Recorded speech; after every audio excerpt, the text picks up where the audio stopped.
dizer que eu me sinto sempre um tradutor. Apenas um tradutor. É porque o Espiritismo já salvou minha vida várias vezes. Então eu experimentei a força consoladora e esclarecedora do Espiritismo nos momentos mais tormentosos e também nos mais felizes. A minha função, então, é sempre, quando está aqui, traduzir. Traduzir essa linguagem sublime do ensino dos Espíritos para o nosso cotidiano, para o nosso tempo, para os nossos costumes. E traduzir também essas páginas luminosas que representam a sequência das revelações para os dias de hoje. E é o que faremos aqui hoje. Abordaremos uma fala feita do alto de um monte. Paulo escreve essa carta quando estava preso em Roma. A sua última prisão, ele sabia disso. Ele foi para Roma porque sabia que lá ele iria desencarnar. Juntamente com essa carta, ele escreve as duas últimas a Timóteo.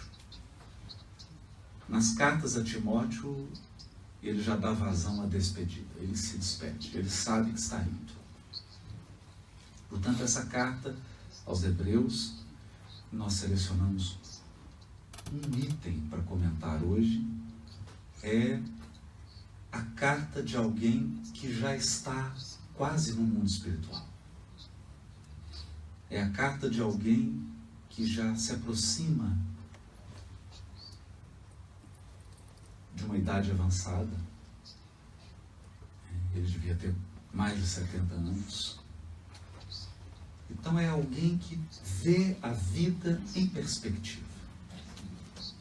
Olha para trás.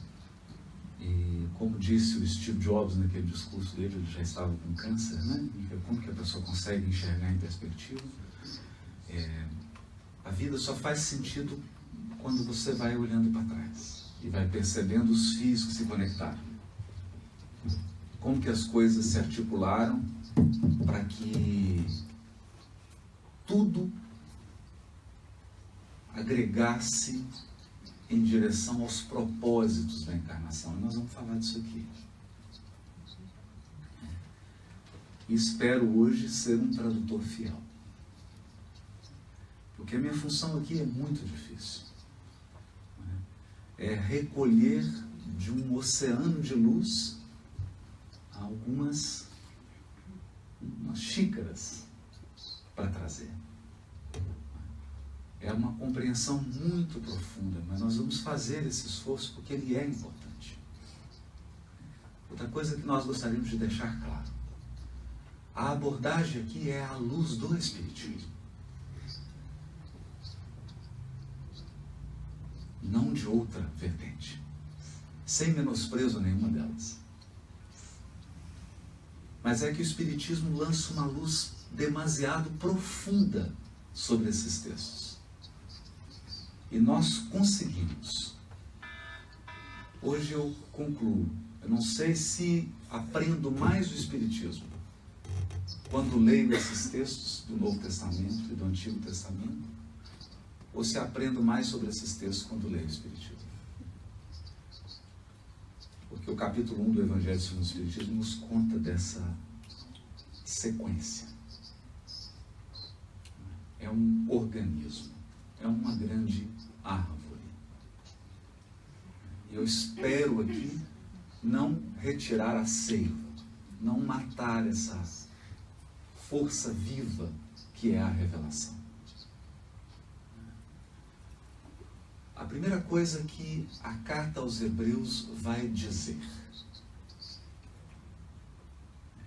e aqui eu já vou traduzir na linguagem espírita para que nós possamos compreender.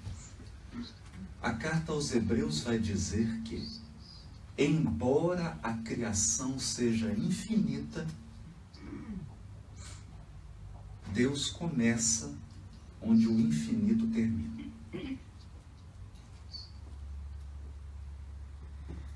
nós precisamos compreender que Deus transcende a criação. Como o autor é maior que a obra.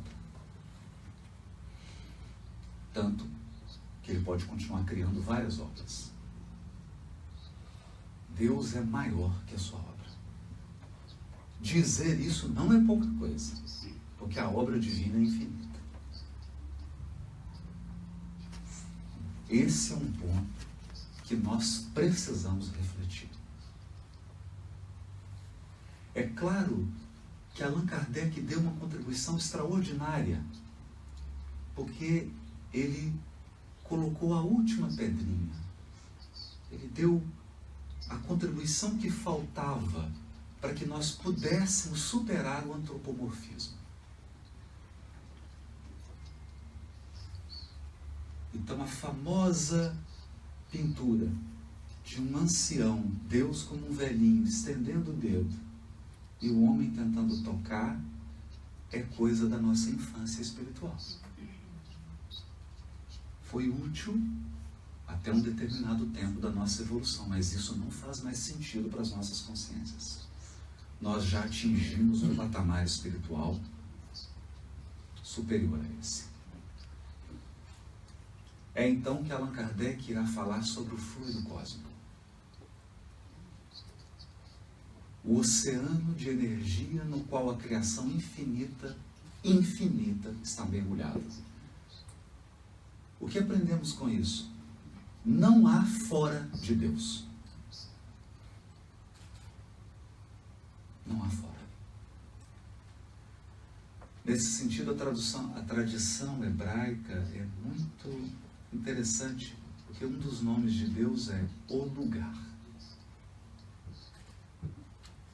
Deus é onde as coisas estão, também.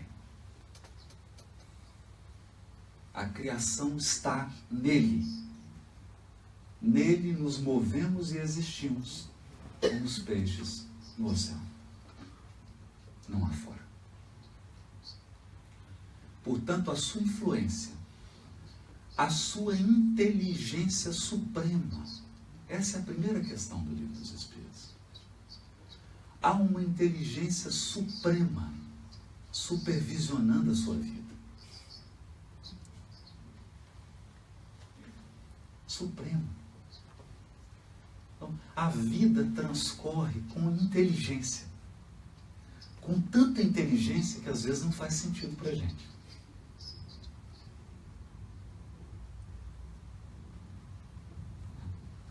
Esse é um ponto importante. Segundo, essa força também é o amor infinito. Deus não é um sistema de computador. Essa história de leis automáticas que funcionam em um Deus que tirou férias, isso não existe. Basta ler o capítulo A Providência Divina no livro A Gênese, inclusive que está comemorando 160 anos. A Providência Divina. Supervisão individual de cada detalhe da sua existência.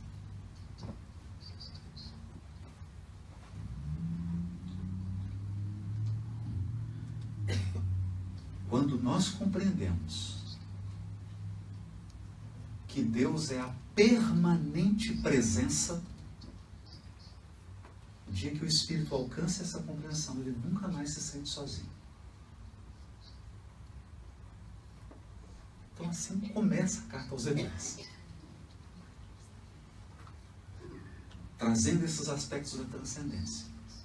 Só que quando ele começa a falar, ele sai da transcendência. Porque se eu ficar aqui apenas falando da transcendência divina, você não estabelecerá uma conexão afetiva e emocional com o Criador.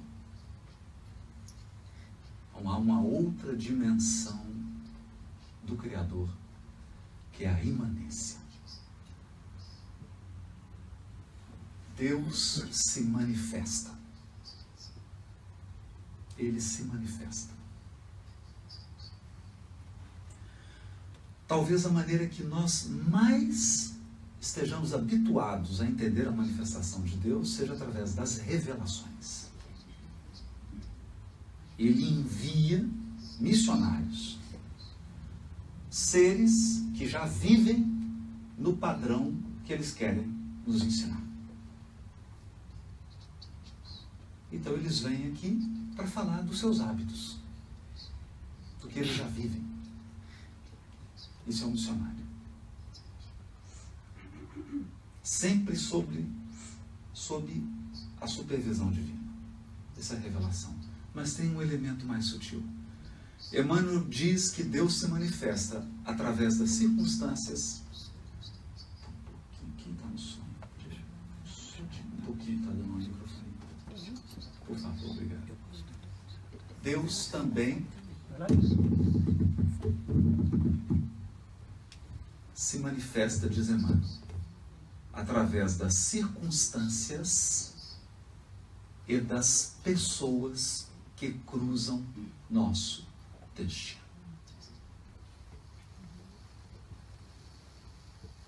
Isso é importante.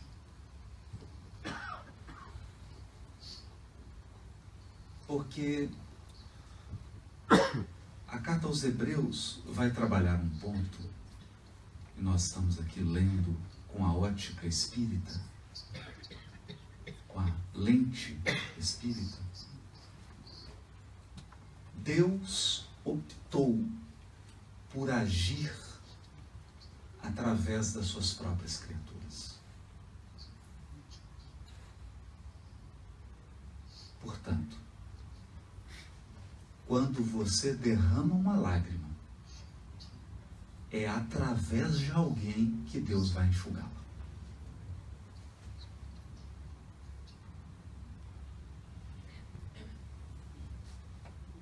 Ele se faz presente através de alguém que se permitiu ser instrumento. Essa é a essência da parábola do bom samaritano. Porque o texto da parábola diz assim: e o samaritano foi movido. Está na voz passiva. As traduções cometem um equívoco, colocam na voz reflexiva. Moveu-se. Não, ele não moveu-se. Não partiu dele. Ele foi movido de íntima compaixão. Quem teve compaixão foi Deus.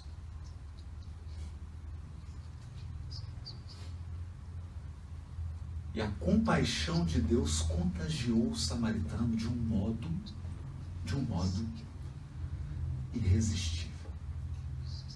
E aí ele ajudou. E segundo o ensino de Jesus, essa é a maior conexão que você pode estabelecer com Deus. Permitir que a compaixão, o amor dele se expresse através de você. Isso é imanência. Esse é o Deus presente agindo a cada segundo. Esse não é o Criador do universo, galáxia. Esse é o Criador aqui. Na xícara de café que eu ofereço. O mineiro adora falar de café. Na água. No bom dia. Numa palavra que salva uma vida. Assim Deus se faz presente. Através das pessoas e através das circunstâncias.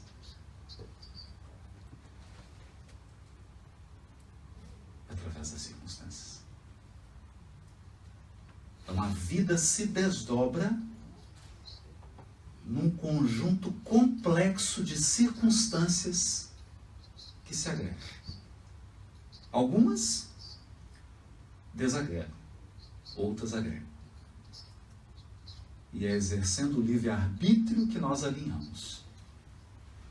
Mas é um conjunto de circunstâncias. E as circunstâncias também expressam a vontade divina.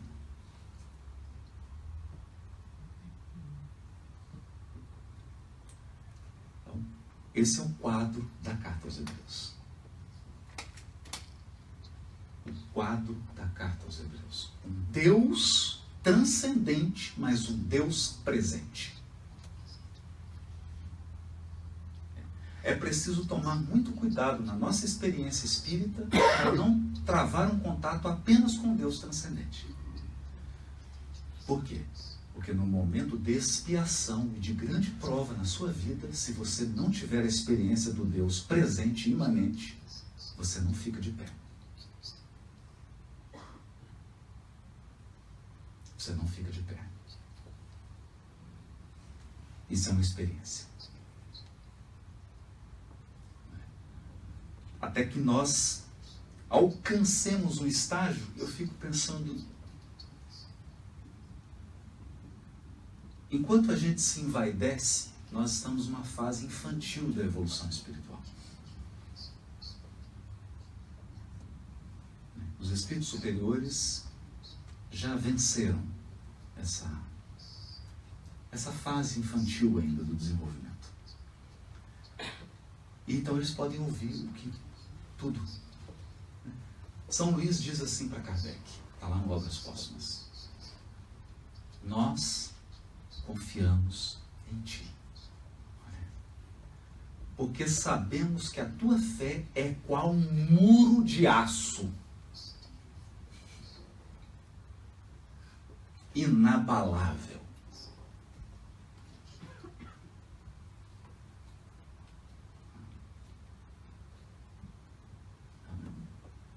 O Espírito que coordenava, dizendo isso. Ele vai, amigo de antanho, amigo.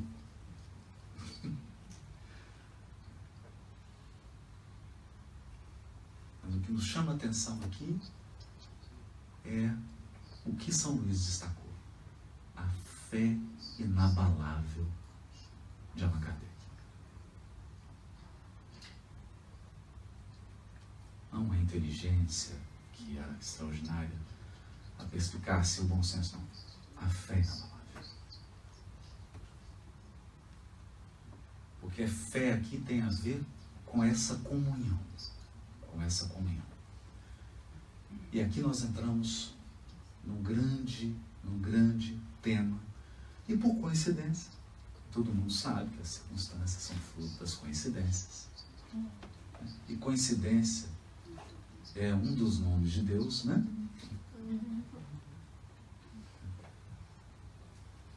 É uma das assinaturas dele. Nós estamos na Páscoa. E a carta aos Hebreus vai trabalhar com um símbolo muito sofisticado que eu vou tentar traduzir. A carta aos Hebreus toma o símbolo de um templo. Mas esqueça a igreja medieval, esqueça a igreja gótica, esqueça as igrejas de hoje. O templo que é tomado como referência é o templo hebreu, dividido em 3 partes. A primeira parte é a parte em que todos podem entrar, e é a parte onde o sacrifício de animais é feito. Por quê? Porque o sangue precisa ser derramado. Agora todo mundo vai reclamar. Sim, e muito sangue. Então chegava lá e cortava e o sangue derramava. E ali todos participavam. Essa é a primeira parte. Então atinge um segundo nível, que era o lugar santo. Eu tenho medo quando eu digo santo, que a pessoa pensa em Vaticano, canonização, santo. Mas Paulo não conheceu o Vaticano.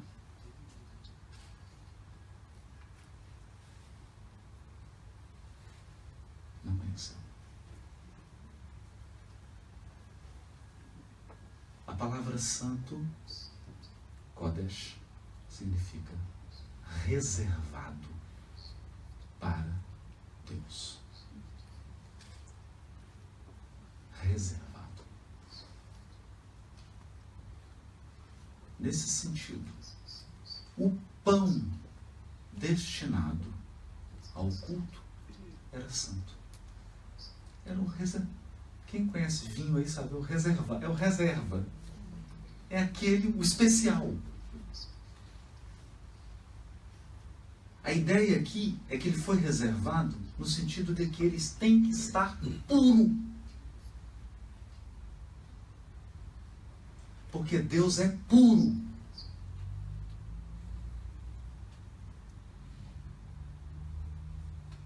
Você só chega na presença dele, ele chega até você, a todo momento. Mas você chegar na presença dele, você precisa estar puro. Puro. Esse estado de pureza, ou de bem-aventurança, está lá no Livro dos Espíritos, é o alvo. É o alvo. O lugar do meio do templo é o lugar santo. Lá, somente os sacerdotes entravam para fazer uma série de atividades. As Avodat Torah, os serviços da lei ou obras da lei. Acender o candelabro, colocar os pães, renovar a mesa, manter aceso, não podia apagar. E uma série de atividades. Eles se dividiam em turnos, em escalas. Está em Crônicas, 24 escalas para atender as 52 semanas do ano. Portanto, 2 semanas ao ano. Eles iam, faziam lá trabalhavam uma semana, voltavam depois, talvez na segunda metade do ano, voltavam mais uma semana e assim faziam um revezamento. E por fim, o Santíssimo, ou o Santo dos Santos. Em hebraico, quando você soma, você coloca a mesma palavra do lado da outra, você está querendo dar um reforço. É o top. Né? É o nosso hyper. É o hyper santo, não, o hiper santo. É o Santíssimo. Esse é um lugar especial. Porque lá estava a arca com as 2 pedras. Um símbolo. É um símbolo. Lá estava a essência da lei. Porque as 2 pedras representavam a manifestação mais concreta de Deus no sentido de orientar as consciências. Manifestação mais concreta. O que vem daí se desdobra. Mas essa ele escreveu com fogo. 2 tábuas. Nossas obrigações para com ele e nossas obrigações para com o próximo. Essa era a estrutura do templo. Nesse lugar, só uma pessoa entrava, e mesmo assim, uma vez no ano.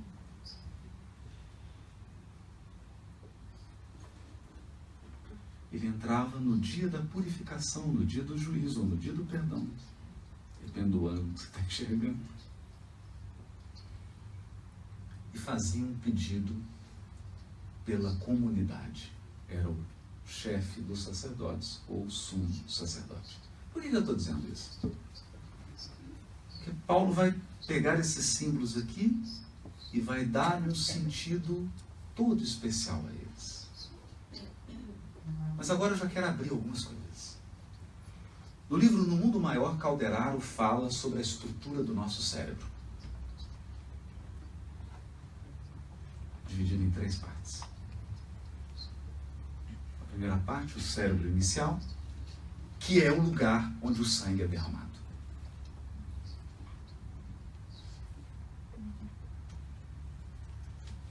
É o lugar onde a purificação é feita. O espírito, para se purificar, o sangue tem que derramar. Mas Haroldo, que loucura é essa?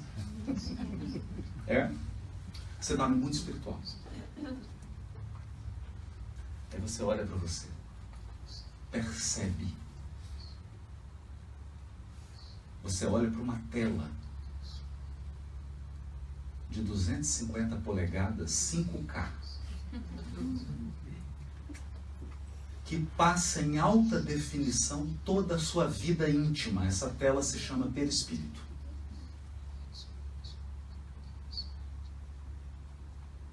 E ela começa a passar algumas cenas que você não quer ver.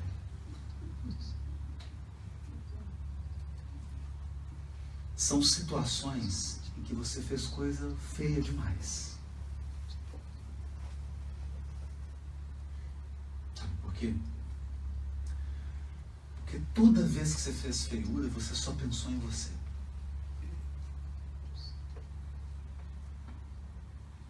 Você só pensou em você.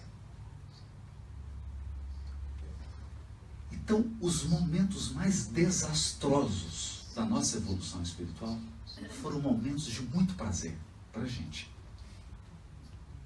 Porque você gozou, os outros choraram.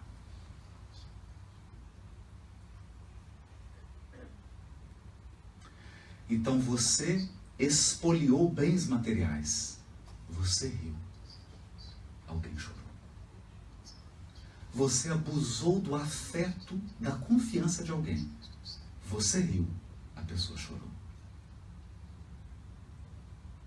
Você tirou vidas em nome de um ideal religioso. Você matou em nome de Deus. Você se sentiu bem. Quem morreu, não?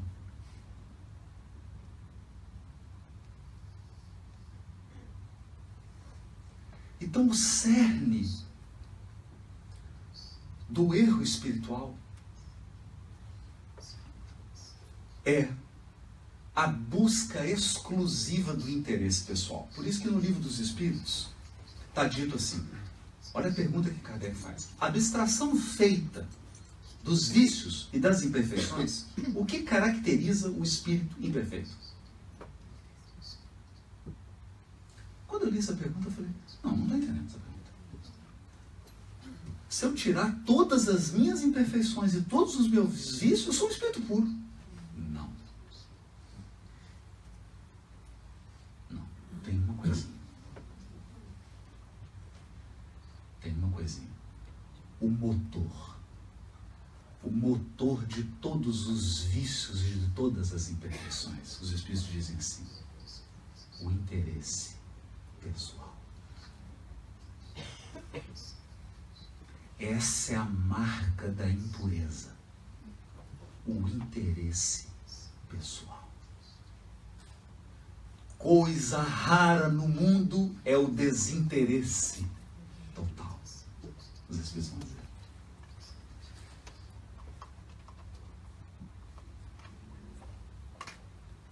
Interesse pessoal.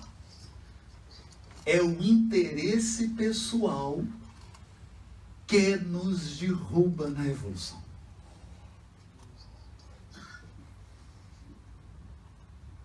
Todos cometemos horrores de egoísmo, de orgulho, de crueldade, para atender ao interesse pessoal, em detrimento do interesse comum.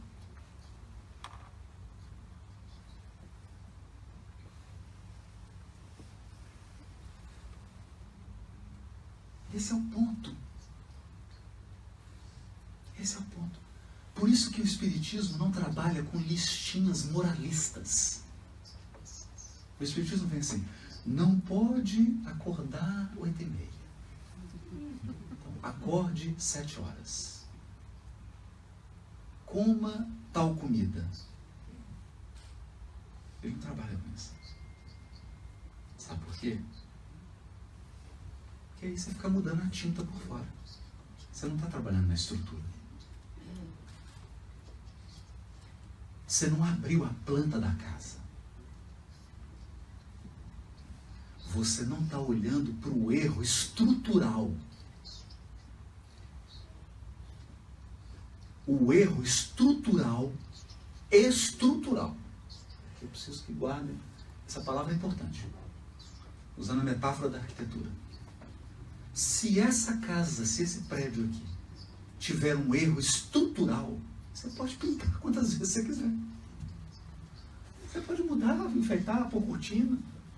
Vai cair.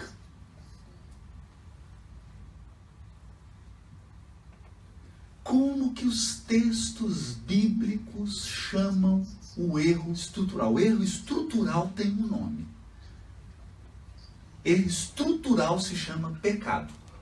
Ai, meu Deus, mas no catecismo eu aprendi que o pecado era falar mal da Santa Edviges. Isso é folclore.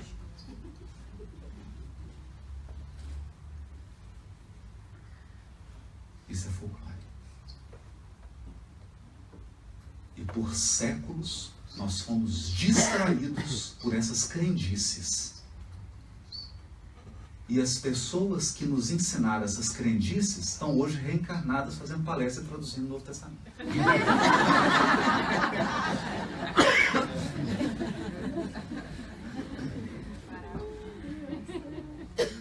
Porque a palavra pecado, na concepção hebraica, coincide com a concepção grega.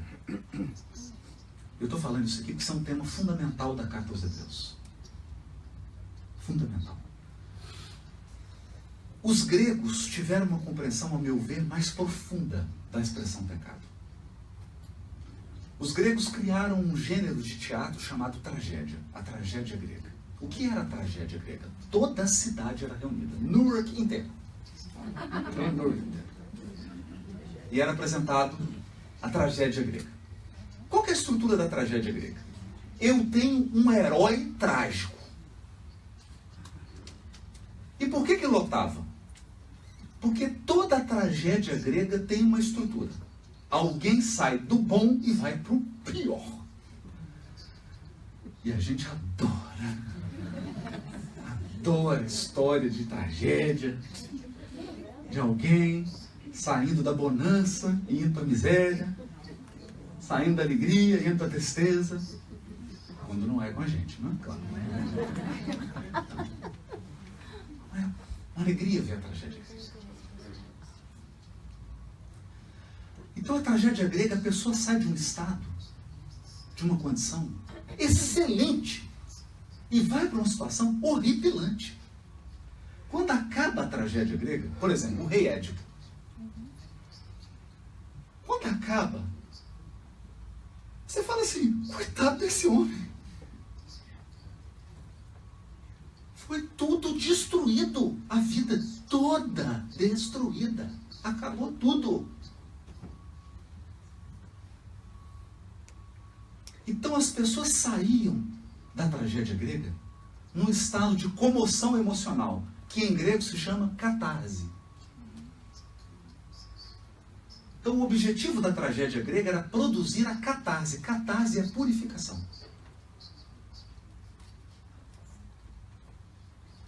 Tá ficando bom, né? É Paulo. É Paulo. Ele inclusive usa as palavras técnicas. Catarse e outras que eu vou falar. Teatro, o teatro. Então, quando expunha a tragédia grega, o objetivo do trágico, que era o escritor, era produzir em você catarse. Identificação. Porque você tinha que sair da tragédia grega pensando assim, ai, podia ser eu. Não é que eu estou nesse caminho? Então você... E era coletivo. E por que ocorria a tragédia? Isso é importante. A tragédia só ocorre por conta de um elemento, que é o elemento detonador da tragédia. É o erro trágico. O erro trágico. A personagem principal da tragédia vai cometer um erro trágico. Erro trágico, em grego, é hamartia. Bem-vindos à tradução de hamartia para o latim e para o português é pecado.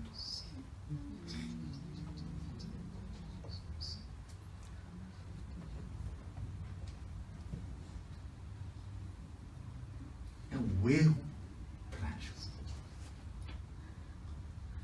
É aquele erro que você comete tira você da estabilidade para a total instabilidade. Nessa hora a gente já fica, já quase todo mundo num pré-estado de catarse. Viram a força da tragédia? É isso, é disso que o Paulo está falando. Esse é o pecado. Então, esquece a historinha. Nós estamos aqui agora com as luzes do Consolador prometido, lançando luz sobre essas realidades. O erro trágico. Mas você vai falar assim, mas o erro trágico... Agora aqui vem o problema do erro trágico. Se você lê a história do rei Édipo, você fala assim, mas não tinha jeito dele não errar. Por quê? Porque uma das coisas que a tragédia grega quer te mostrar é que o erro trágico é estrutural.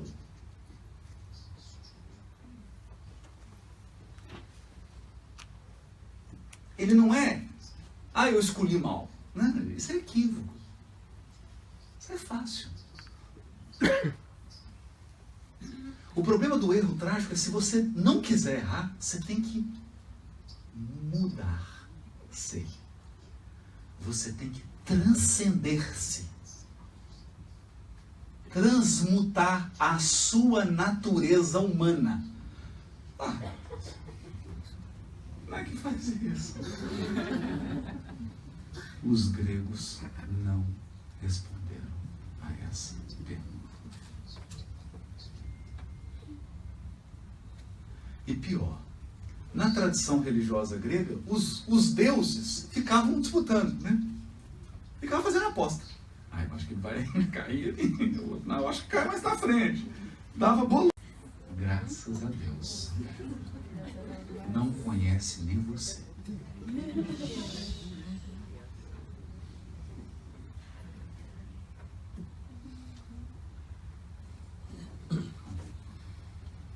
É estrutural. É estrutural. Que eu me recordo, eu não sei qual obra, Missionários ou Mensageiros, me deu um branco aqui agora. O André Luiz descreve um quadro em que uma pessoa vai ter acesso à existência. Espírito, já está desencarnado. Ele lembra só da última. Ele já acha que, Espírito, lembrei das vidas. Que isso, gente. Não fala isso. Então o Espírito foi ter acesso a uma vida. Aí os Espíritos falaram, agora você vai ter acesso a última, é essa que você acabou de desencarnar, né? A penúltima. E aí tinha uma equipe multidisciplinar. Psicólogo, psiquiatra, uma equipe. Aí a pessoa lembrou da penúltima, vai para uma salinha e passa o telão. Aí você fica 2 meses em tratamento.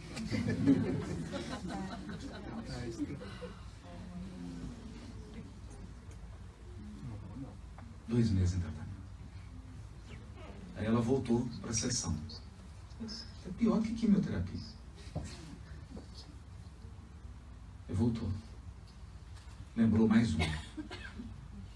3 meses de tratamento. Aí voltou, lembrou uma terceira. E aí os amigos espirituais falaram, agora chega. Porque você não tem condição evolutiva de avançar. Condição evolutiva de avançar.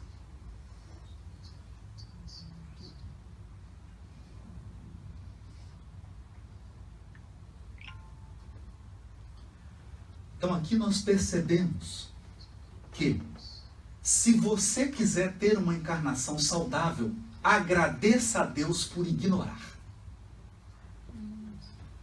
Ignorar é uma bênção. Por isso os Espíritos nos dizem, esqueça o mal. Esqueça o mal. Aproveita agora para fazer o esquecimento. Esqueça o mal. E a pessoa que te causou o mal, de preferência. Deixa ela. Esqueça.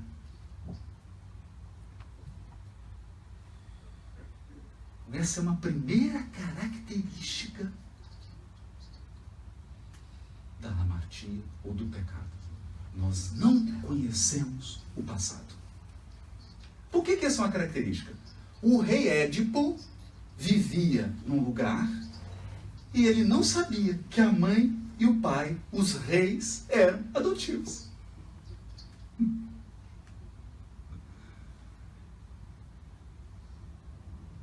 O passado ele não sabia.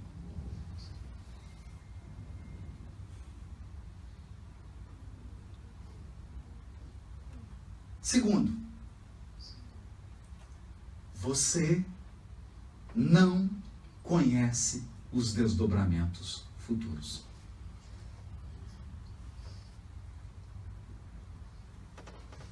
Você não domina todas as variáveis. Gente, evolução espiritual é deixar de ser controlador. Nós temos que ser disciplinados. Nós temos que amar a ordem, a disciplina, o respeito e a obediência. Mas entenda, são infinitas variáveis. Tem pessoas posicionadas que vão entrar na sua vida numa determinada fase. Você não tem ideia o que vai acontecer quando essa pessoa chegar. Você não tem ideia. É bom que não tenha. É bom que você não tenha.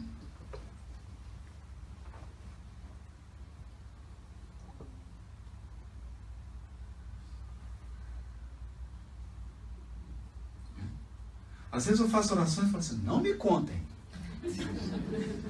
O que vem? Não me contem. Menu confiança. Menu confiança. Deixa eu trazer. Então, desconhecimento do passado, desconhecimento do futuro. Bem-vindo ao mundo dos encarnados. Cheios de vaidade e de orgulho. Se acham os bonzões. Oh, sou ótimo. Entender por que os espíritos superiores olham para a gente e nos veem como criancinhas. Crianças. Porque os espíritos puros já acessaram todo o passado. E já abarcam uma parcela significativa do porvir.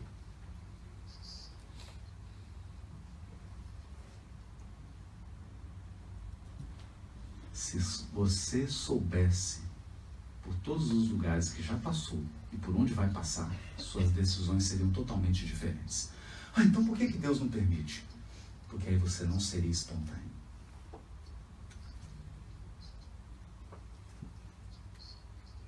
Então, nós estamos contando aqui de uma limitação. Isso é estar encarnado. Por isso que os Espíritos dizem assim, é necessário para atingir a perfeição espiritual, a pureza, ou está a prova da encarnação. A prova da encarnação.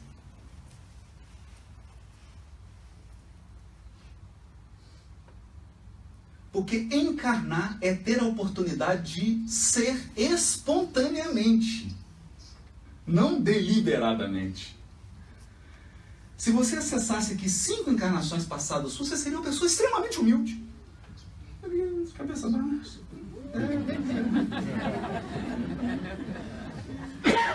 Ficaria assim, humildinho, cabeça cabisbaixa. Depois eu falo, nossa, ele é tão humilde. Não é humilde, não. Ele está constrangido. Deus não quer constrangimento, Ele quer humildade. Humildade é uma simplicidade espontânea. O Pai ama. E quem ama, não constrange. Mas é bom lembrar. É bom lembrar do erro estrutural. Do erro estrutural. Vou chegar lá. E terceiro, aspecto estrutural do pecado. Desconhecimento passado, desconhecimento futuro. Terceiro elemento. interesse pessoal. Interesse pessoal.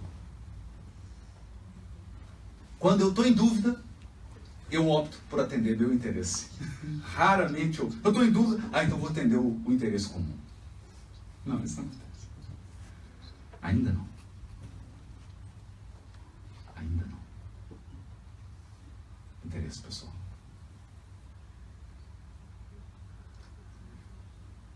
E o interesse pessoal, ele nos torna humanos.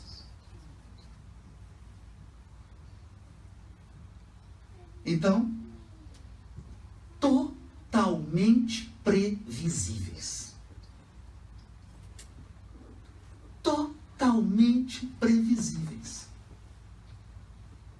Porque vem a crise, cada um só pensa em si.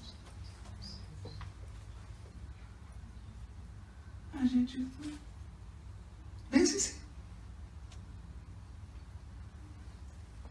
E Emmanuel tem uma fala assim profunda, ele diz,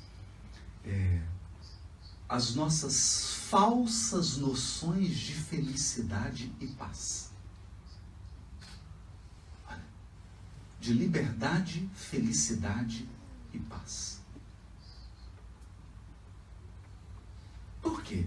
Porque a lei divina é uma lei de plantio e colheita, portanto, de ação e reação, portanto, de ida e retorno.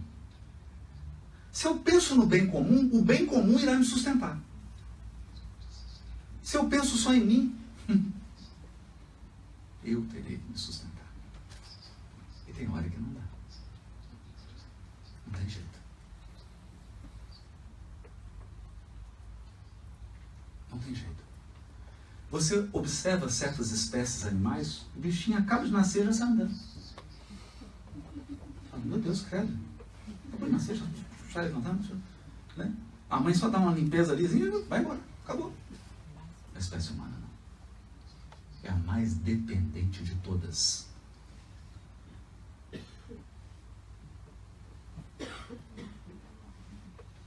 A nos dizer permanentemente: você não é nada sem os outros.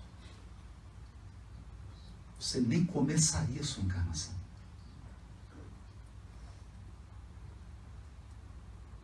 Também não termina. Chega no fim dela, a gente volta para o início.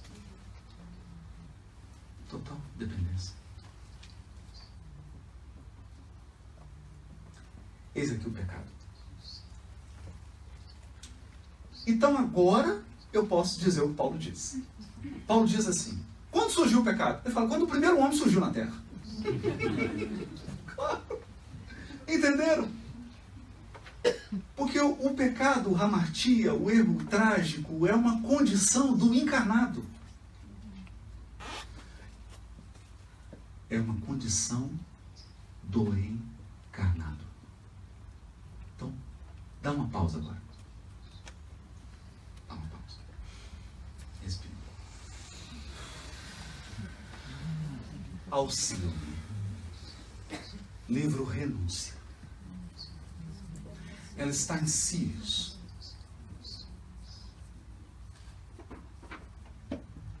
Fazendo um curso de harmonia.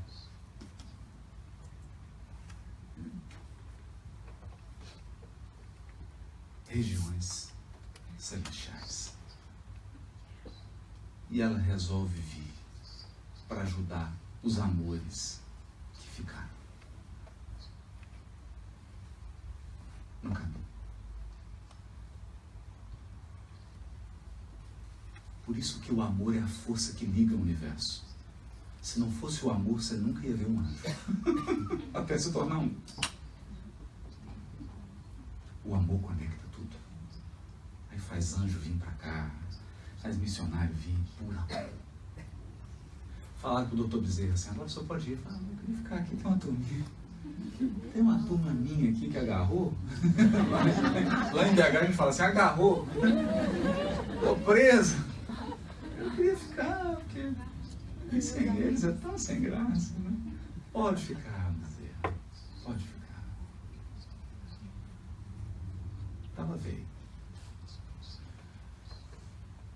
E aí eu fui conversar com o orientador espiritual. Isso é lindo, hein? Com o espírito que detém a responsabilidade do planejamento. Porque tudo é ordem na criação divina. Só há desordem em nós. Então ele conversa, eu falo assim: eu não aconselho essa encarnação.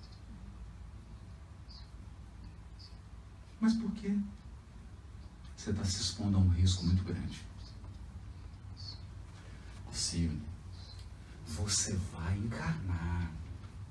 Ao encarnar, você vai sentir carência afetiva, que você não sente aqui.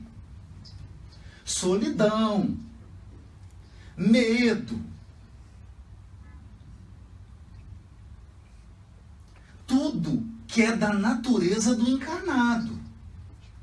E pior, você vai encontrar com o seu amor. E não vai poder ficar com ele, porque você sabe que ele está todo complicado.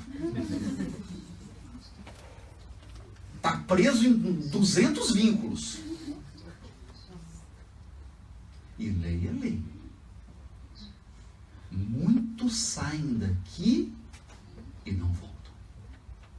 Porque se comprometem por lá.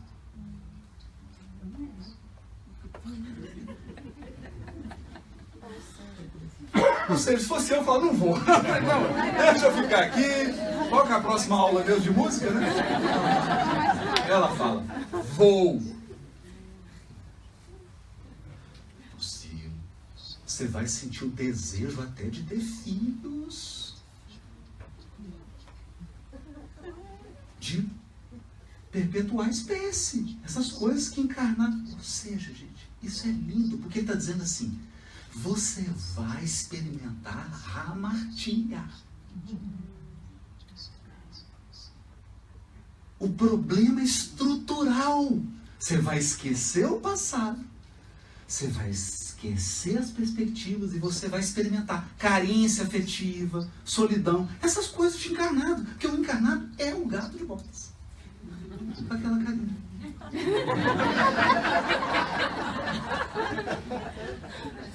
Nós sentimos coisas aqui que um espírito livre não sente. Porque ele não... Eu estou falando do espírito liberto, né? Superior. Ele não tem dor, não tem doença, não vai morrer.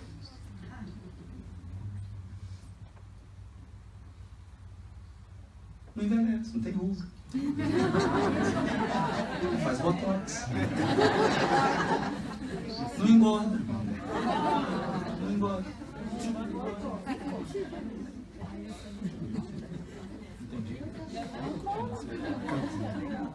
Então, não engorda, não come? até come lá uns caldos, as coisas. Mas aqui parece que não tem caloria. Então é outra condição. Então o que Paulo vai falar na carta aos Hebreus é: meus irmãos, acordem. Nós somos seres humanos. Põe o pé no chão, pelo amor de Deus. Você é ser humano. Leve a sério a sua condição humana. Ou leve a sério o seu pecado.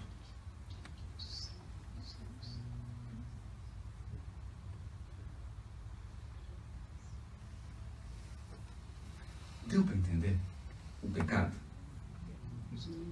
Então tem nada a ver com aquilo que você aprendeu no catecismo, na sua experiência como protestante. Eu posso falar tranquilo aqui, os meus amigos católicos estão aqui, já passei por tudo. Posso falar de dentro. Não tem nada a ver com isso.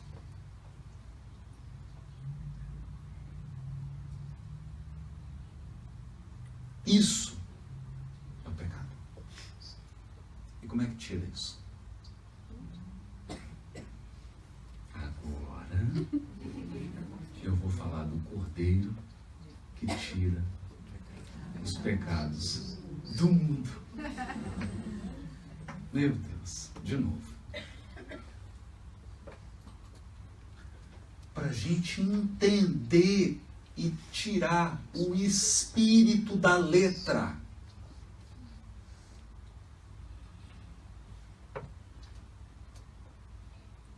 O espírito da letra. Então eu vou falar aqui da febre e do remédio, do corte e do band-aid.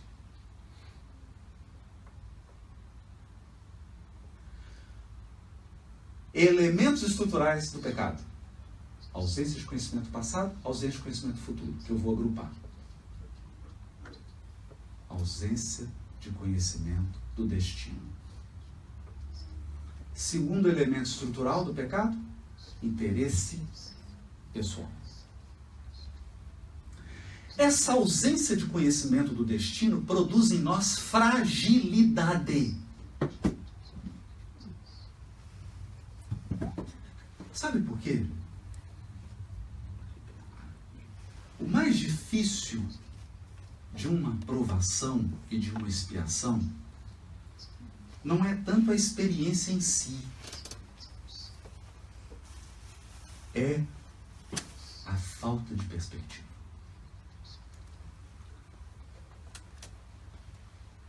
A falta de perspectiva. É não saber o que será daqui para frente. Porque você estava numa situação de estabilidade. Pode ser um relacionamento, uma situação financeira, um estado de saúde, um lugar que você mora, uma determinada condição, um status quo. Vem a provação ou a expiação e bagunça a sua vida toda. Gira você 30 vezes e te solta. Aí você fala assim: e agora? E agora? O e agora é essa fragilidade do encarnado. E agora?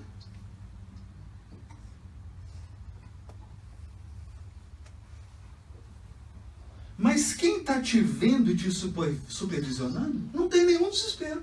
Porque ele sabe o desdobramento. Ele sabe: olha, ele vai passar por isso agora, mas aqui vai acontecer isso. Vai chegar essa pessoa aqui. Isso aqui vai fazer assim. Eles têm a viagem toda. Você não. Então os espíritos que te orientam, que estão a serviço do amor divino, estão tranquilos.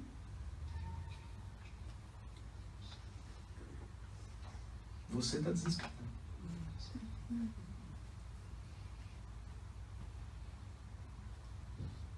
está desesperado.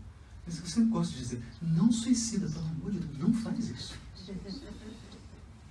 Não faz isso. Não faça isso. Porque senão você não vai permitir que Deus te surpreenda.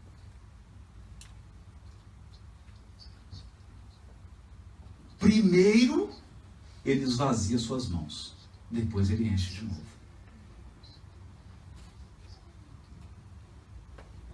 Porque se depender de você, você não solta.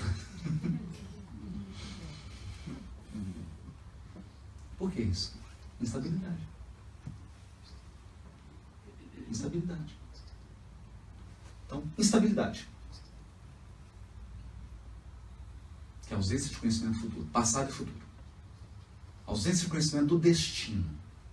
Cria insegurança, carência, instabilidade, desorientação. E do outro lado, interesse pessoal.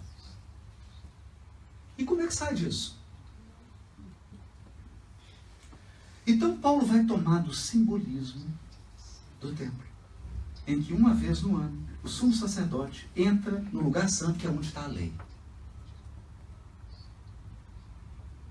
E lá ele expia, ele faz uma cerimônia para purificar do pecado coletivo.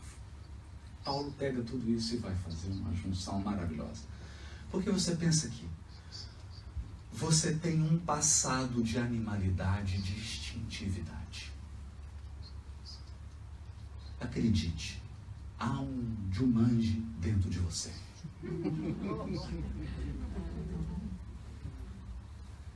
Um zoológico.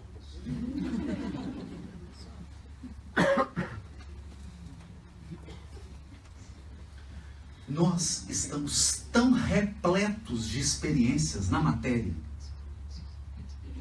tão repletos, instinto de conservação, necessidade de proteger, necessidade de agredir, necessidade de conservar, que nós já estamos identificados com isso. Essa é a parte primária do nosso cérebro. É o primeiro lugar do templo. É onde o sangue é derramado. A gente fala assim, gente, o negócio é o seguinte, eu estava encarnado na última, eu tinha assim, um probleminha com dinheiro, sabe? Eu não podia ver o dinheiro dos outros que eu pegava.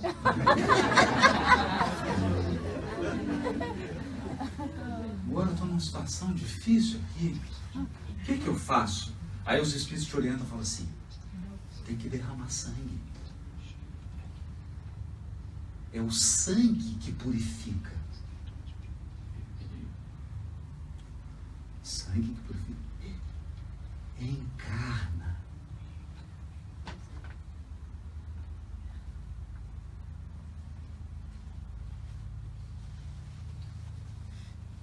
Quando... Por isso que os espíritos falam no Evangelho segundo o Espiritismo. Não está falando da dor. Ele fala assim, juntai a tudo que vocês têm o conceito da reencarnação. Que aí você vai entender tudo. Aquela sacrificância de animais lá. O Paulo fala isso. Ele fala assim, sacrifícios e oferendas não quiseste, mas corpo me preparaste. Está na carta aos Hebreus. Porque é dado ao homem morrer uma só vez. Sabia. Paulo falou que o homem morre uma vez só. Uma vez só. E a reencarnação? O homem morre uma vez só. Haroldo Dutra Dias vai morrer uma vez só, porque zumbi só na Netflix.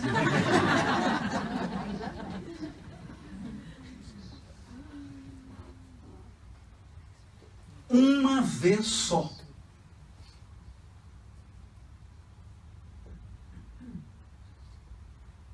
E com Haroldo vai o nome, vai as palestras que ele fez, vai o corpo, vai tudo.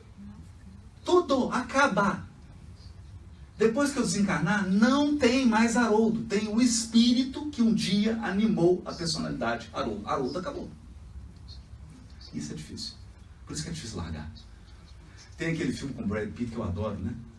Não por causa do Brad Pitt. Por causa da estrutura do filme. Tô brincando. Todos nós temos inveja do Brad Pitt. Vamos falar, né, Fred? Poxa. Às vezes eu falo assim, poxa vida, viu? Então coloca os bons desenhistas para algum e os alunos de desenho para desenhar, gente. Faz um rascunho para os outros, vocês capricham.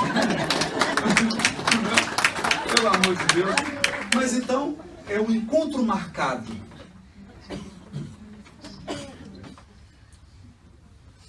Eu não sei como é que chama aqui em inglês. Ele, o Brad Pitt, é o anjo da morte. Então ele vai visitar várias pessoas e ele é um anjo bacana, sujeito elegante, educado. Fala, pô, fulano, tudo bem? Júlio, eu sou a morte. Pai, mas fica tranquilo, tu tens uma semana. Fica tranquilo. Não tem pressa que não sou agressivo. Uma semana. Ele chega para uma pessoa que tinha a vida toda estruturada, um homem digno, extraordinário. Ele chega na hora assim que aí ele pede, né, para despedir da esposa, da família, que era uma pessoa muito digna, né? E aí ele olha aquele patrimônio, aquela coisa toda. Ele olha para a morte e fala assim, nossa, mas é difícil deixar tudo. É muito difícil deixar tudo. Perceberam? Então, essa estrutura que você tem hoje, corpo, nome, história de vida, relacionamentos, onde você mora, green card, cidadania, passaporte, tudo isso vai morrer. Porque você não é isso.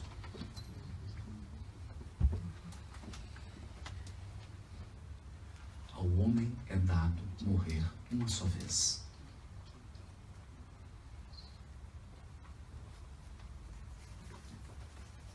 Por isso, tem um detalhe aqui. O Espírito de verdade, ele não dá nome. E quando Kardec pergunta, Kardec também é danado, né? Assim, eu poderia saber, falando com o Zéfiro, que era um brincalhão, né? O Zéfiro é um espírito muito divertido. Eu poderia saber qual que é meu espírito protetor? E o Zé fala, pode, ele está aqui. Está aqui. Kardec já fica, né? Não, ele fala assim, né? Meu espírito protetor, todo formal, né? Porventura, podeis dignar-se de me dizer quem é você? Todo formal, né? Assim, para você, eu me chamo verdade. O espírito protetor dele era o espírito de verdade.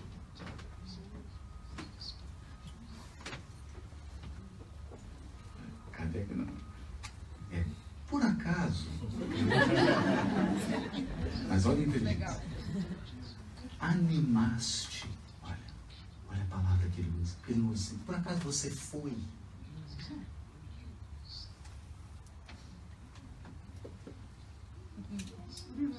Isso é um erro, hein? João Batista é tão inteligente. Chegaram para ele e perguntaram, você é Elias? Ele, não. Sou Elias. Estou confuso. Jesus falou assim. Pergunta errada.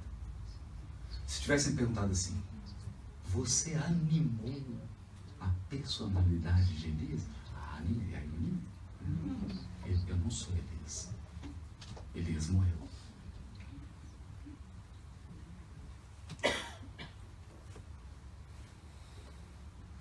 Da mesma maneira que você não é. Eu não sou Haroldo. Eu estou animando a personalidade Haroldo. Por mais um tempinho ainda. Espero eu. É sério? Então Kardec pergunta, por acaso animaste alguma personalidade conhecida na Terra? Não, nada, né? Ninguém é o Espírito de verdade. Ele fala assim, para ti basta. Não vou falar. Não vou falar. Ti, eu me chamo verdade. O Espírito de verdade. O Espírito. E essa é a grande lição do Espiritismo, que tem muito espírita, fica 80 anos no Espiritismo, não aprende, desencarna, não aprende, encarna de novo, não aprende. Você é espírito. Então, pelo amor de Deus, para de pensar como encarnado. Pensa como espírito. Pensa como espírito. O dia que o pessoal de Wall Street souber que planejamento tem que fazer para várias vidas, nossa dimensão de viver muda.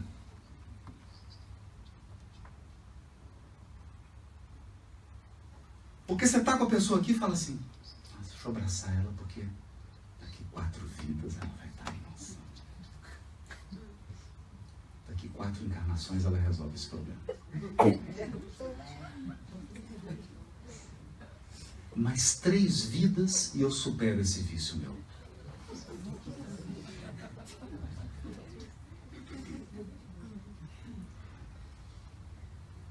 E você começa a ganhar uma dimensão de urgência na sua vida. Que não dá para perder tempo. Sabe por que não dá para perder tempo?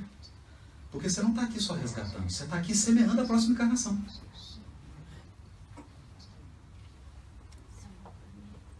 Você está aqui purificando o que foi, mas está aqui planejando a próxima, o seu futuro.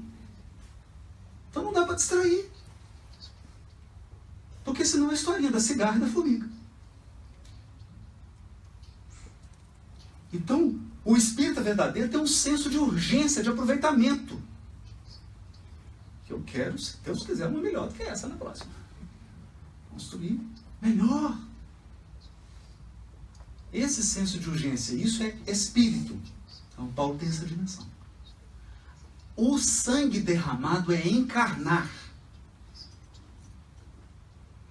Todo aquele sacrifício que você vê lá no Velho Testamento, aquele é um símbolo da reencarnação.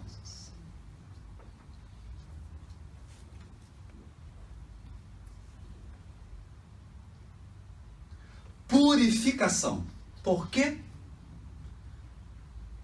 Porque para atingir estágios mais elevados, que eu vou falar daqui a pouquinho, você precisa estar puro. Daí é óbvio a pergunta que Kardec fez. O que se torna o espírito na sua última encarnação? Espírito puro. Puro. Por quê? Porque o sangue limpou. O processo reencarnatório limpou. Portanto, o processo encarnatório é uma fase da nossa evolução espiritual.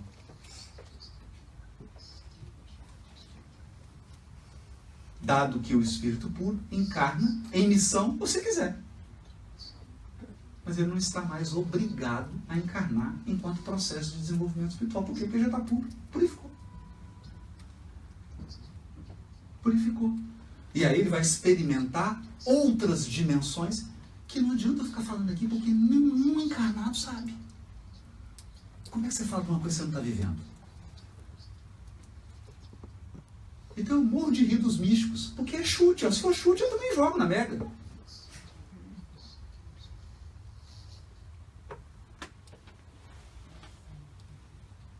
Nós estamos falando de uma coisa que não conhecemos. Que foi o que Jesus disse para Nicodemos. Eu estou falando das coisas terrenas, você não está entendendo nada. Imagina se eu te falar das celestiais. Estou te falando do básico. E a maior parte da humanidade não sabe do básico. Do básico. Então, é a encarnação que vai purificando. Vai purificando, mas entenda, ela purifica, mas ela não tira o pecado.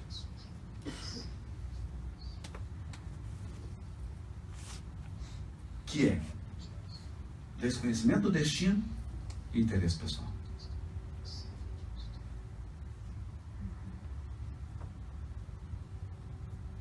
Não tira.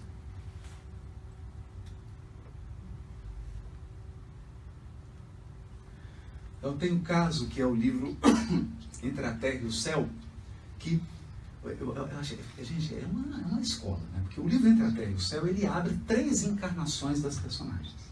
3 ou 4. Ele abre assim. E aí, sabe o que é mais encantador? É que com as 3 você não consegue explicar tudo. Extraordinário. Aí o André Luiz fala, mas eu tinha entendido isso aqui, mas... E essa pessoa que surgiu aqui? Aí o benfeitor fala assim, André, basta. Não vamos voltar mais, porque essas personagens já estão se encontrando.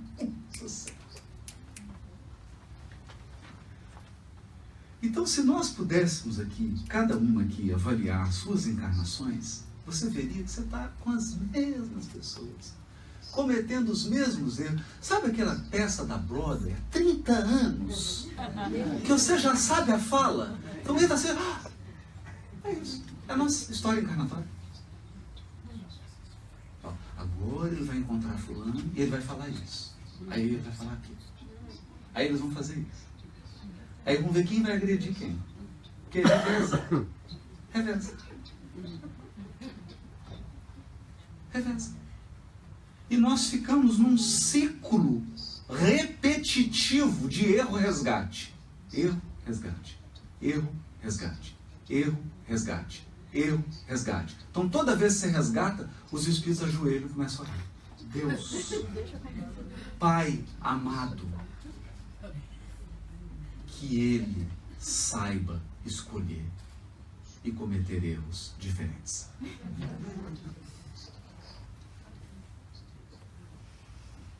Essa é a nossa história. Evolutiva é essa. É a história de perder a liberdade e quando conquistar, usa mal de novo. Perde a liberdade, conquista, usa mal de novo. Então quando você estiver de posse da liberdade, pensa 10 vezes. A estátua da liberdade tem uma tocha, não é à toa. Liberdade é algo que você tem que manter. E a coisa mais fácil de acontecer é você perdê-la. Você tem que manter a tocha acesa.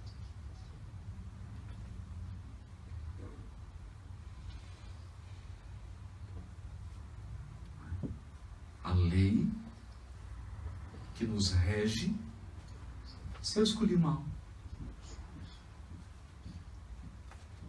a colheita não é voluntária.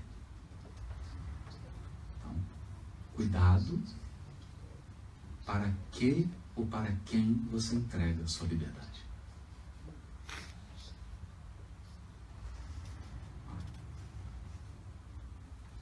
Então Paulo chega aqui num ponto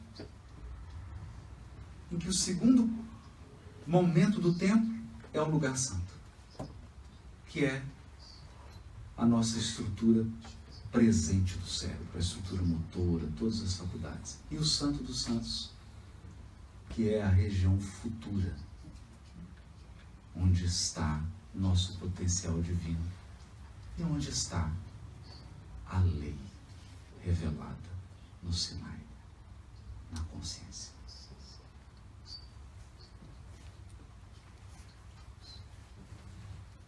Essas são as 3 partes do templo.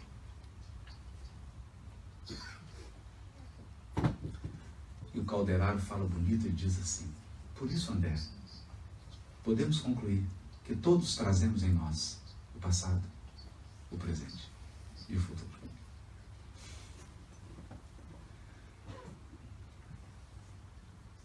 Então, o seu futuro já está em você. Quem você se tornará já está aí.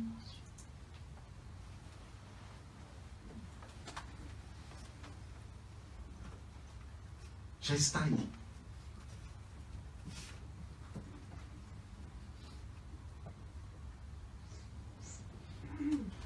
Mas, Haroldo, e agora? Aí agora Paulo vai dizer assim: um ser encarnou.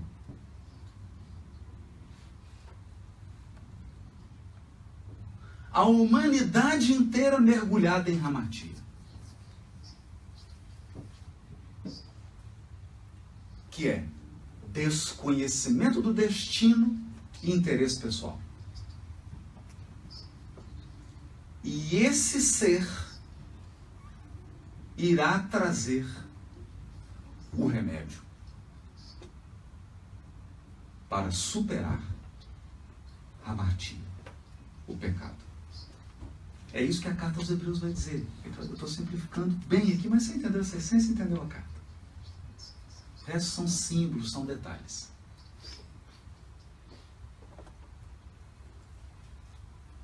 Para o desconhecimento do destino, o remédio é confiança. A palavra é confiança, que foi traduzida por fé. Mas eu gostaria de dizer uma coisa aqui. É difícil a fé, porque se você sair agora pelos Estados Unidos, por Manhattan, e fazer uma entrevista assim, o que é fé? Todas as pessoas, na sua maioria, vão dizer, é acreditar em algo. Acreditar não tem nada a ver com fé.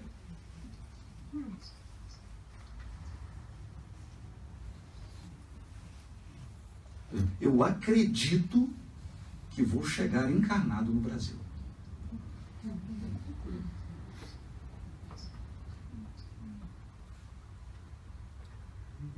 Mas isso tem a ver com o quê? Ontem o avião saiu, chegou. Anteontem não saiu do meu horário, chegou. Mas já tem alguns anos que esse avião está saindo e está chegando. Não é? Isso é acreditar. Fé é confiar. A confiança nasce depois da entrega. Então, o grande elemento que Jesus traz é: eu entrego a Deus a parte que lhe cabe e cumpro a que me cabe. Porque o problema do ser humano é que ele quer a parte de Deus e entrega a dele para Deus. A parte que me cabe eu entrego para Deus e eu quero fazer a dele. Não, faça a sua parte e entregue a de Deus para ele. Confiar.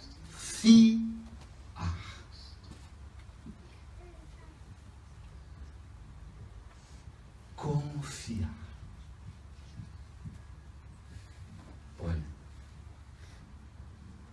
eu não sei a história da sua vida.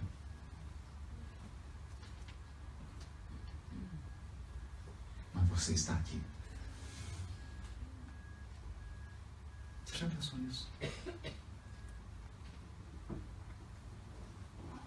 Não importa o que você já viveu, você está aqui hoje.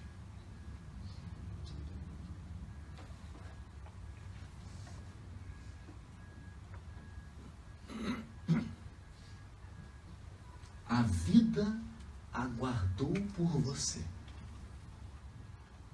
E a vida espera o seu desabrochar, a sua germinação.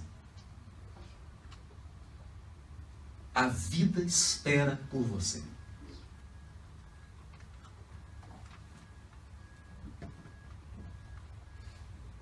Isso é confiar. Então, se você ler com um pouquinho mais de atenção agora, com as luzes do Espírito Imortal, finge por 15 minutos que você não é encarnado. E abre o Evangelho e vai ler. Você vai encontrar assim: e Jesus acordou bem cedo e foi ao lugar ermo para orar. E depois a multidão o buscou. Raramente você vai encontrar assim: e Jesus foi até a multidão. Não precisa.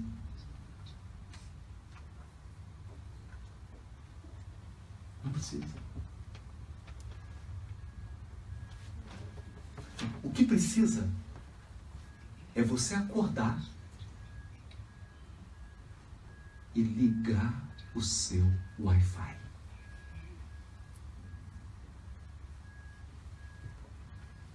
E conectar. Vai vir. Tudo vai vir.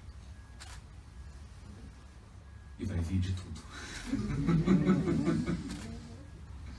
Vai vir de tudo. Então ele estabeleceu a conexão. E no momento central, que é do Monte das Oliveiras, a conexão total, que é a síntese do que o humano, do que o encarnado deve buscar. Porque no Evangelho segundo o Espiritismo, os Espíritos vão dizer, naquela passagem que tem o homem no mundo, vai falar sobre 2 regimes de violência na Terra. O dos ascetas. Aqueles que violentam o corpo apenas para cultivar o espírito. Eles falam, é uma violência. E o outro, o dos gozadores, dos hedonistas, que violentam o espírito para gozar no corpo. outra violência. Porque a proposta espírita é gozar no espírito e no corpo. Sabedoria para viver no mundo, feliz, alegre, com prazer, sem menoscabar o espírito. Prazer corporal, prazer espiritual. O equilíbrio. Então tem a mensagem lá. O homem no mundo, ou o homem no sentido de ser humano, né? Da espécie humana no mundo. Certo? Então aqui no Monte das Oliveiras tem uma síntese. Que ele diz assim: Pai, se possível, afasta de mim esse cálice.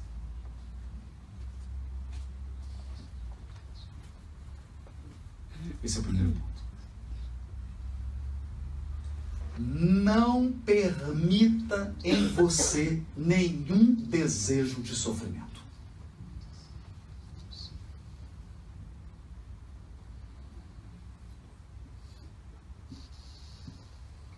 Não permita. Ai, eu quero sofrer.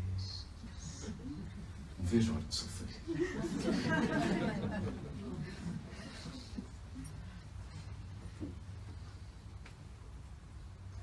Deseja ardentemente a paz.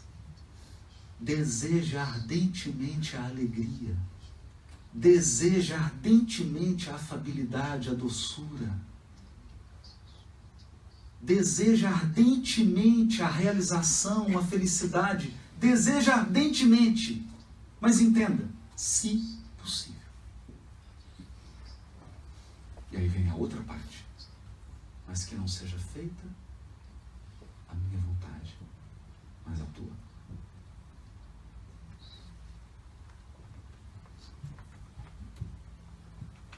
Por quê? Porque Deus é a inteligência suprema, você não.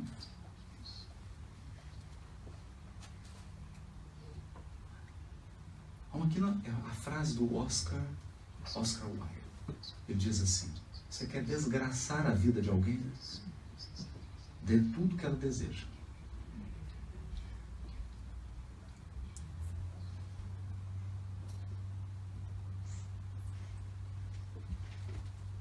O crescimento espiritual se dá entre ser atendido e não ser atendido.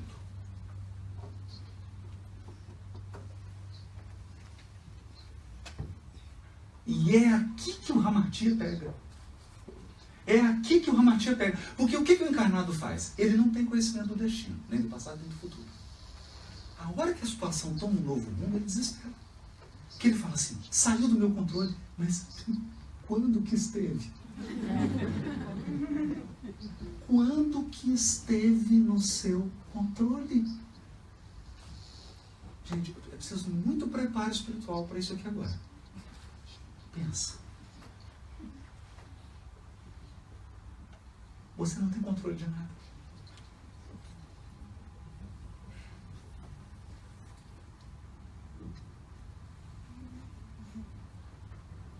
Todo planejamento que você faz é uma proposta.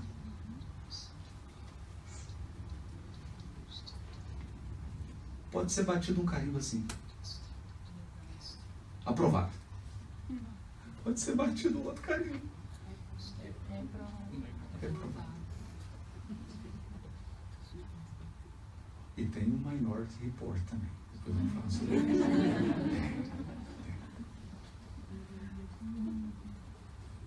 Então, qual o controle? Qual o controle? Você nunca viveu uma experiência em que tudo saiu do seu controle. Inclusive você. Você perdeu o controle até de si mesmo.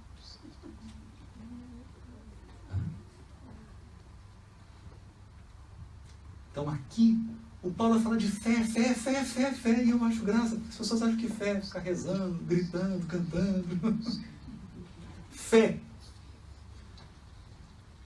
é entregar o volante.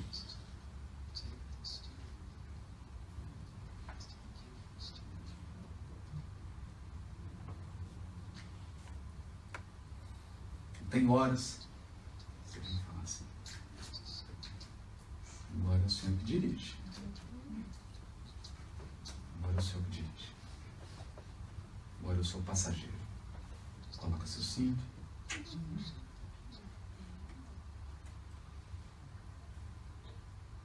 É difícil para o encarnado fazer isso. Por isso que esse é o primeiro elemento pelo qual o Cordeiro tira o pecado do mundo. O Cristo vem estabelecer um padrão de comunhão divina, comunhão com Deus, que não basta falar, gente. Muita gente já falou. Desde que a humanidade surgiu, falam dessa comunhão. Falar é uma coisa, viver é outra. Ele viveu um padrão de comunhão que significa, eu entrego. Só que tem um detalhe, ele era o governador do planeta.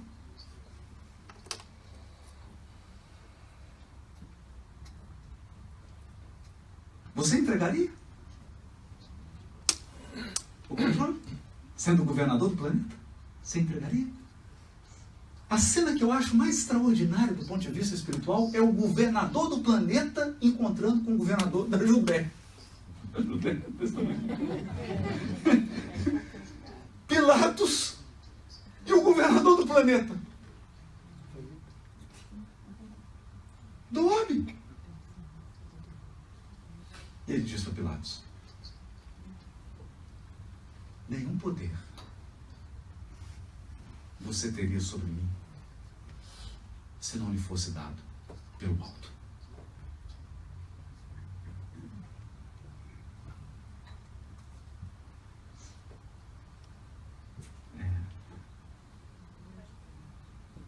Isso é para deixar tonto qualquer encarnado.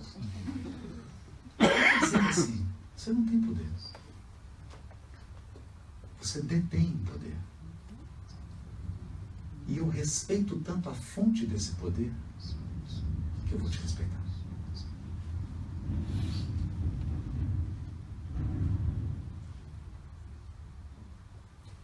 Entrega.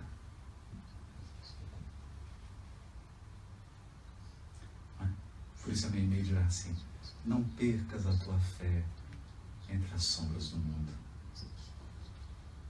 Ainda que os teus pés estejam sangrando, caminha para a frente, erguendo-a por luz celeste acima de ti mesmo.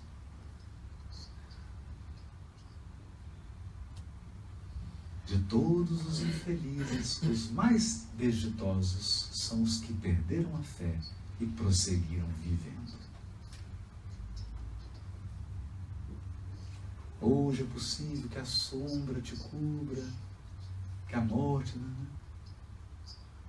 Mas depois da noite vem a alvorada. Amanhã será novo dia. Até o Papa Francisco veio fazer um discurso, né? E começou a falar: deixa Deus te surpreender. Não perca a sua capacidade de se maravilhar, de se surpreender.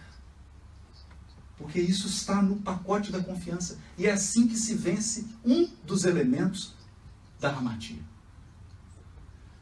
Porque acredite, você já cometeu milhões de erros por falta de confiança. E vai cometer outros milhões se não confiar. Por quê? Porque tem hora que você tem que decidir. Tem hora que você tem que acatar a decisão. Então, decidir quando é a hora de Deus agir é complicar o destino. É complicar o destino. Por quê? Porque você não o conhece. Você não o conhece. É estrutural. Não importa se é bom. Ah, mas eu sou muito bom. Mas eu sou palestrante há 150 anos. Não importa. Você é um encarnado.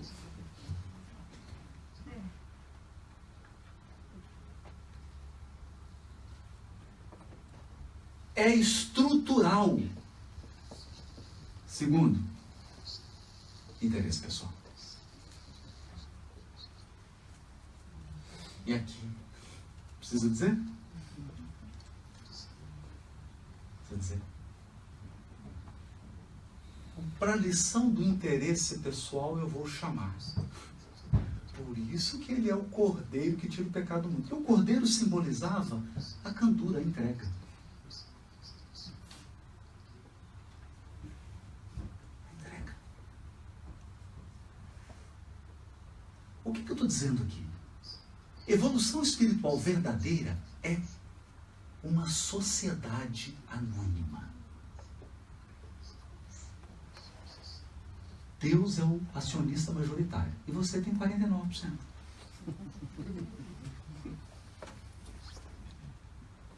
É assim.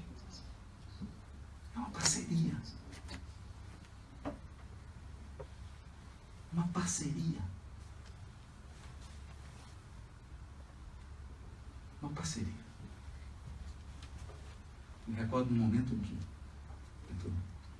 uma experiência muito difícil, devastadora. E por que devastadora? Porque estar encarnado, gente, significa assim.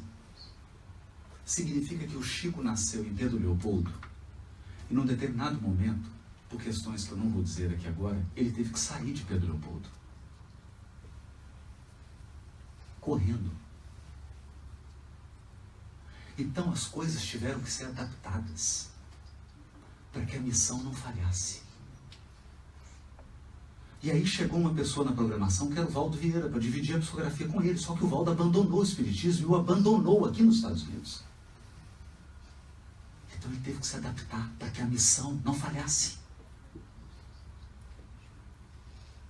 E durante a encarnação inteira ele foi se adaptando e mudando. Sabe por quê? Porque as pessoas te prometem uma coisa lá no mundo espiritual, chega aqui elas não cumprem.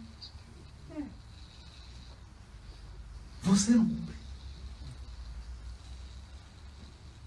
Então as pessoas desertam, elas abandonam, elas falham, elas vão embora. Elas fazem o contrário. E a vida é essa dinâmica de contínua adaptação. Por quê? Porque você tem que cumprir a meta. Os meios, você improvisa. Então sua vida vai sofrendo. Recalculando. Recalculando. A bolinha. Recalculando. Recalculando. Porque o que importa é o destino. Não os caminhos. Então, estar encarnado é aceitar essa maleabilidade. Todos podem te abandonar. Tudo pode acontecer. Você só não pode perder o endereço. E a rota. Sabe por quê? Porque o seu GPS é a inteligência suprema do universo. Ele vai recalcular. Eu tenho certeza absoluta do que eu estou te dizendo. Absoluta. Ele vai recalcular.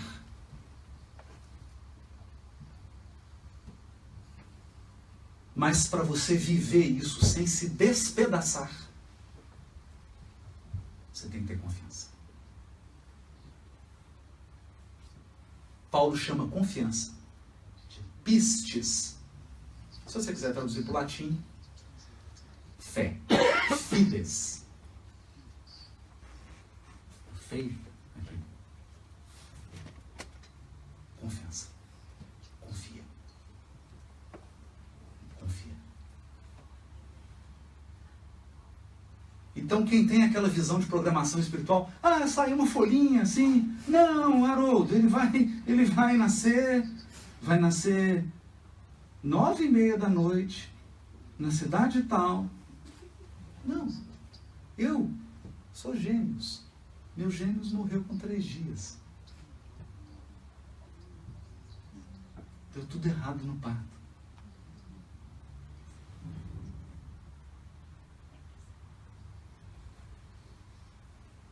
Tudo errado. Quando eu completei 46 anos, eu estava no Reino Mediúnica com uma pessoa que eu não conhecia. Eu não sabia quase nada de mim. Assim, com a coordenadora. Tem uma coisa estranha acontecendo. Estou vendo um outro Haroldo aqui.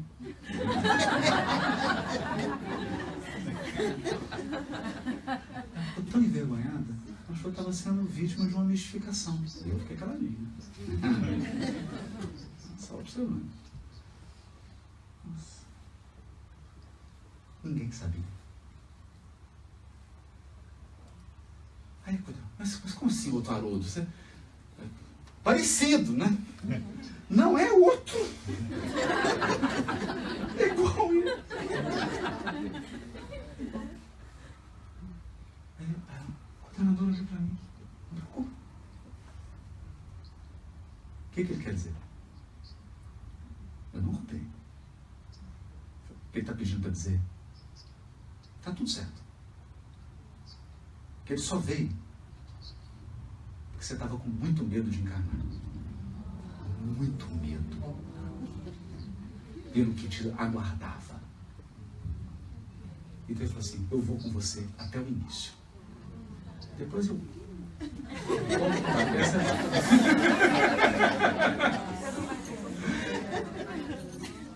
Ai.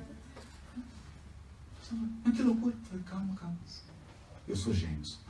Você é Gêmeos? Eu sou Gêmeos. É sério.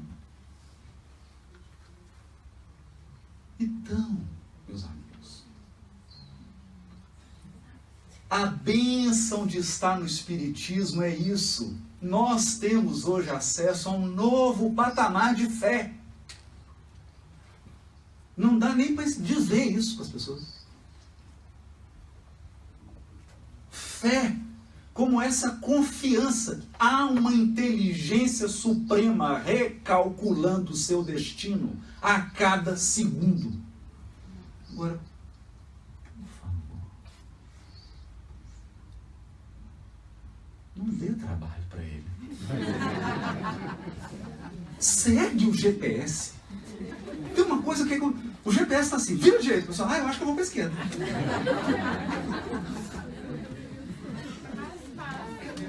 Não, o GPS está falando que é para cá, mas eu acho que é para lá. Mas você vai errar, é claro que você vai errar.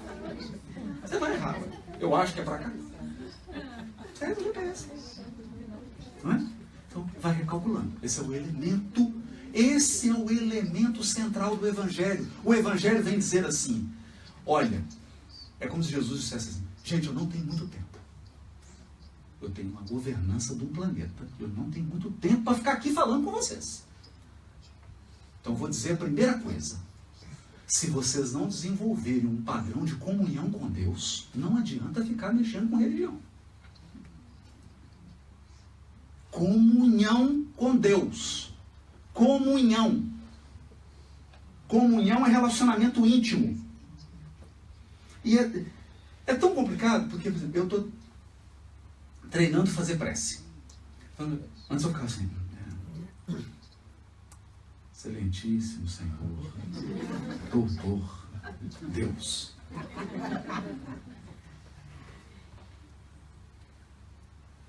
Mas aí você vai passando por uns estágios do videogame, né?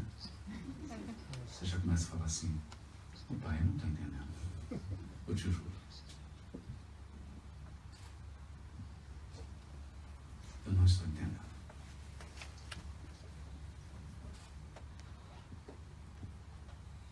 Pai, não estou entendendo. Eu preciso que o Senhor me dê sinais mais concretos, por favor. Mais concretos. Acabou a prece. E veio. Puxa vida. Para que eu fui pedir? Agora eu já falando com mais respeito. Assim. E veio. E veio dos fortes. Essa comunhão. comunhão. Não tem como, isso não transfere, isso não se compra. E para encerrar, o último elemento, o interesse pessoal. Jesus está na cruz, no último momento. Então já começa o processo preparatório da sua desencarnação. Entidades puras e angélicas, os seus assessores da governadoria espiritual do planeta, começam a se aproximar. Era uma festa, gente. Segundo Humberto de Campos. Uma festa. Eles vinham cantando numa alegria, porque foi vitória total. O Evangelho estava escrito para sempre na terra. Perfeitinho.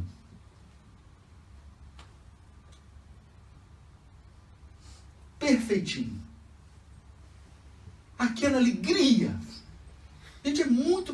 Jogo aqui é um jogo. O que é um jogo aqui? Para descrever a vibração daqueles espíritos. Ele havia cumprido integralmente a sua missão.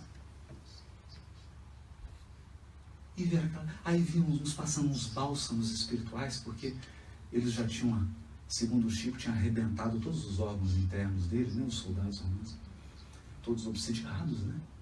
Diz o Emmanuel. Entidades obsidiaram para que a crueldade fosse imensa. Tudo destroçado, aquela dor. E ele, no controle. E colocaram, passa um bálsamo. Aquele banquete. Algum pessoal lá do Tribunal de Justiça Espiritual anotando os envolvidos e os responsáveis para o resgate no devido tempo. Porque tem um Tribunal de Justiça permanente. E aí vem um anjo solitário. Rápido, ligeiro. Se aproxima dele. Ele vê que Jesus já não conseguia mais falar. Então ele aproxima, diz Humberto de Campos, que ele cola os ouvidos próximos aos lábios de Jesus. Jesus balbucia uma coisa, ele sai em disparada. Em disparada. E diz Humberto de Campos, era o anjo da caridade, que viera auxiliar Jesus, e Jesus pede a ele que ficasse tranquilo, mas que fosse em busca de Judas, que acabava de suicidar. Ali, naquele momento, o interesse pessoal foi vencido.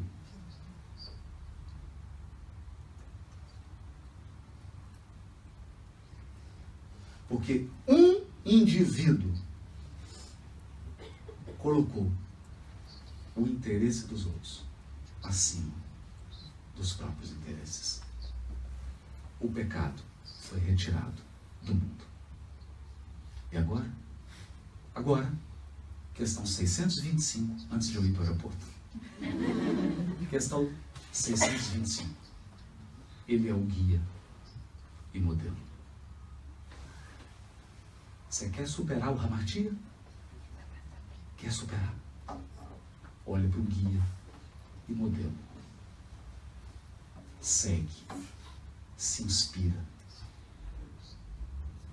Que você vai transcender a sua natureza humana. É o meu desejo. Um beijo para todos. Não vou poder me despedir demoradamente, porque senão eu perco o avião. Que Jesus ampare a todos. Essa é a nossa relação com Jesus. É um irmão mais velho. Irmão mais velho. Cuja experiência vai nos transformar em direção à comunhão com Deus. Muito obrigado pela sua atenção. Me desculpe essa tradução pálida, porque a carta é muito maior do que isso. Mas eu acho que os aspectos essenciais estão delineados para todos nós. Muito obrigado.